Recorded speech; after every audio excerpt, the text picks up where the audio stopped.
Volatility Indicators. In this video, you will learn the different types of volatility indicators, such as the standard deviation, the Bollinger Bands, and the average true range. What is volatility? Volatility measures the size and frequency of changes in the price of a security. It is the pace at which prices move and how wildly they swing. Generally, changes in volatility tend to lead changes in price. The higher the volatility, the riskier the security. Volatility is either measured by standard deviation or other technical indicators. The standard deviation is the most commonly used tool to measure volatility. It measures the difference between the actual price and its average value. The larger the volatility, the higher the standard deviation. Standard deviation is used to measure the price variation of a security and thus its relative risk.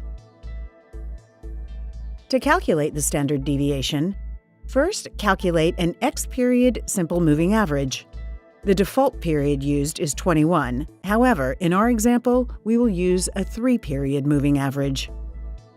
Average 3 closing prices of 75, 65, and 55 gives us an average of 65.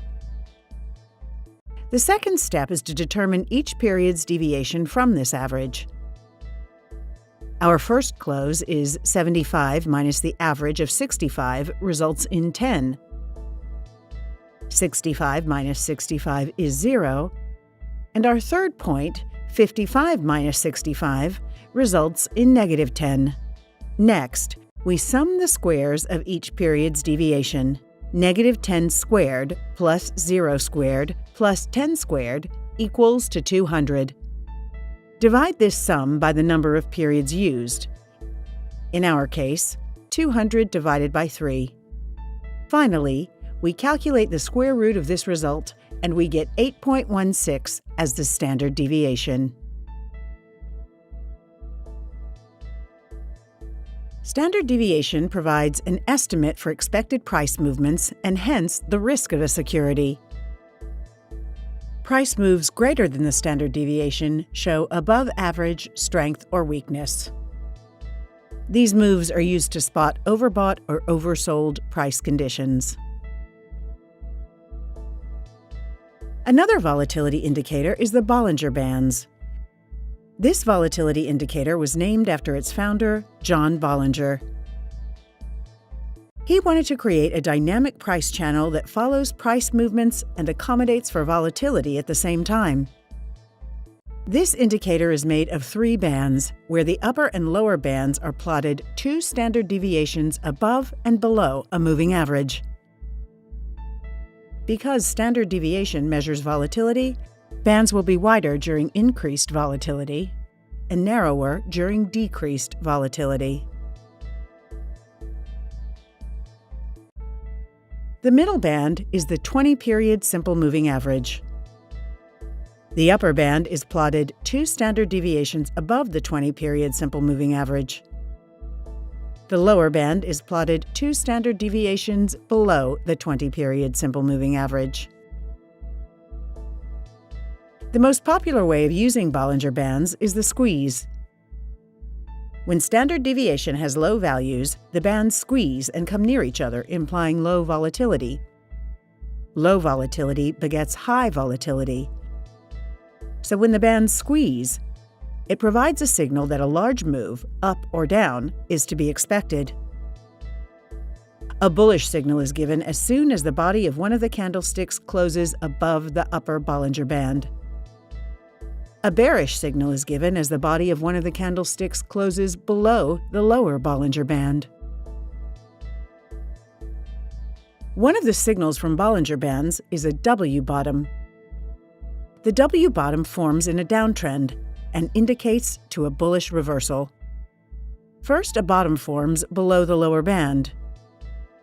Then there is a bounce towards the middle band, and then a new bottom is formed above the lower band.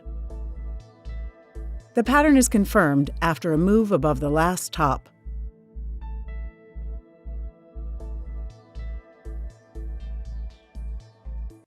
The M forms in an uptrend and indicates to a bearish reversal. First, a top forms above the upper band.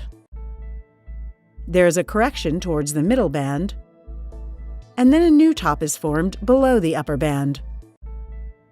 The pattern is only confirmed after a move below the last bottom.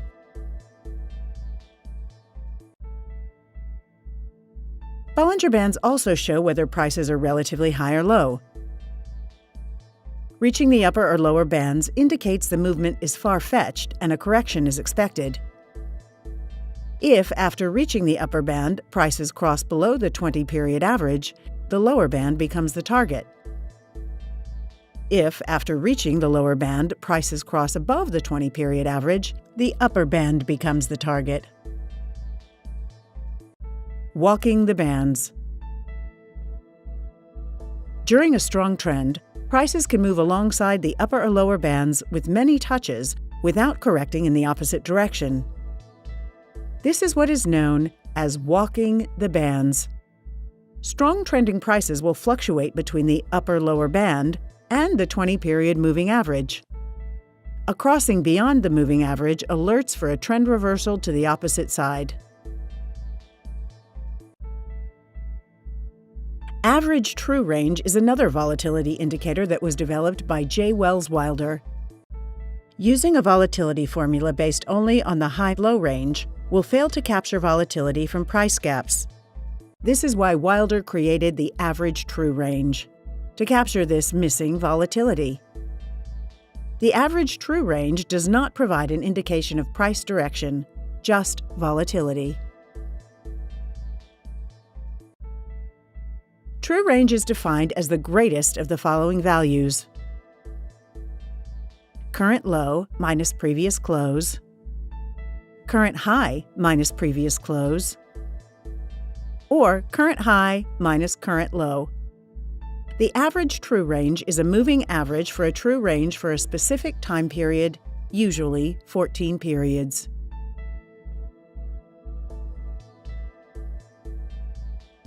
High average true range values can warn traders of potential market tops and bottoms. Low average true range values can also indicate ranging markets.